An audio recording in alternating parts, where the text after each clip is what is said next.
অনেক কিছু আল্লাহ দেয়, নামাজ পড়ে না, নামাজ পড়ে না, অবাক হয়ে যাবে।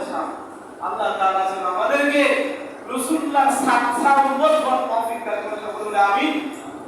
সম্মানিত হাজিরিন, রাসূল সাল্লাল্লাহু আলাইহি ওয়াসাল্লামের ইন্তেকাল নিয়ে অনেক বড় ইখতিলাফ হয়েছে, কিন্তু সম্মতিক্রমে রাসূলের রবিউল আউয়াল মাসে মারা গেছে, সোমবার মারা গেছে, এখানে কোনো ইখতিলাফ নাই। কি নাই? ইখতিলাফ নাই যে রাসূল রবিউল আউয়াল মাসে মারা গেছে, রবিউল আউয়াল মাসে দুনিয়াতে আসছে, সোমবার দুনিয়াতে আসছে, সোমবার দুনিয়া থেকে বিদায় নিছে, এই ব্যাপারে কারো ইখতিলাফ নাই।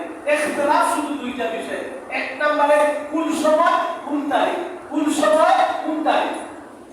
কেউ কেউ বলেছে যে রাসূল সাল্লাল্লাহু আলাইহি ওয়াসাল্লাম যখন ইন্তেকাল করলেন 80 সাহাবীদের সময়, কেউ কেউ বলেছে যে রাসূল যখন দুনিয়া থেকে চলে যায়, তখন সূর্য যখন পশ্চিম দিকে হেলে যায়, তখন রাসূলুল্লাহ সাল্লাল্লাহু আলাইহি ওয়াসাল্লাম দুনিয়া থেকে কি করছে? বিদায় নিয়েছে। আবার কেউ কেউ বলছেন যে রাসূল যখন দুনিয়া থেকে বিদায় নেয়, ওই সময়টা থেকে দুপুরের সময়। আবার কেউ কেউ বলছেন যে কাশফের সময়, নাশতার সময়। সময় দিয়ে কি করা হবে? রাসূল দুনিয়াতে গেছে, এটা আমাদের কথা নাকি? এবার আসেন তারিখ নিয়ে। সর্বসম্মতিক্রমে সবচেয়ে উল্লেখযোগ্য মহাদেব রাসূল সাল্লাল্লাহু আলাইহি ওয়াসাল্লাম রবিউল আউয়াল মাসের 12 তারিখ ছিলেন। কয় তারিখ? আবার কেউ কেউ বলছেন এই ব্যাপারে তিনটা মত পাওয়া যায়। কেউ কেউ বলছেন যে রাসূল সাল্লাল্লাহু আলাইহি ওয়াসাল্লাম রবিউল আউয়াল মাসের 1 তারিখ দুনিয়া থেকে বিদায় নিয়েছে। কয় তারিখ? আবার কেউ কেউ বলছেন যে 2 তারিখ। তাহলে সবচেয়ে উল্লেখযোগ্য মত হচ্ছে 12 তারিখ। কয় তারিখ?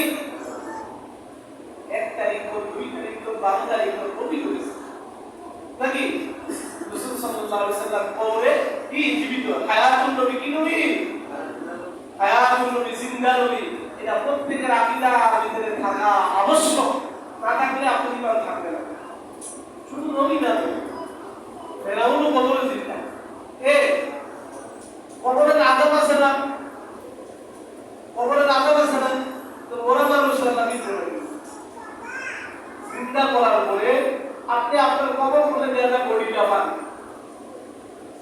পান কি হাতি পান, তাহলে কারে শাস্তি দেয়? আল্লাহ কি এটা নিয়ে শাস্তি দেবো না? আল্লাহ দেওয়ার বুঝতে পারছেন আল্লাহ কি জবে দেন, এটা আল্লাহ ভালো করেন। তবে রোহকে কি প্রশ্ন করে, কারে প্রশ্ন করে? চিন্তা না করে প্রশ্ন করে নাকি? হ্যাঁ, রদিতু বিল্লাহি রাব্বান ওয়া ইসলাম দীনা। তোমার রবকে, তোমার ধর্ম কি, তোমার নবীকে, এই প্রশ্নগুলো কারে করে? ওরা মানুষ উত্তর দিতে পারে নাকি? চিন্তা করে উত্তর দেয়। সবাই কি কবরে জীবিত?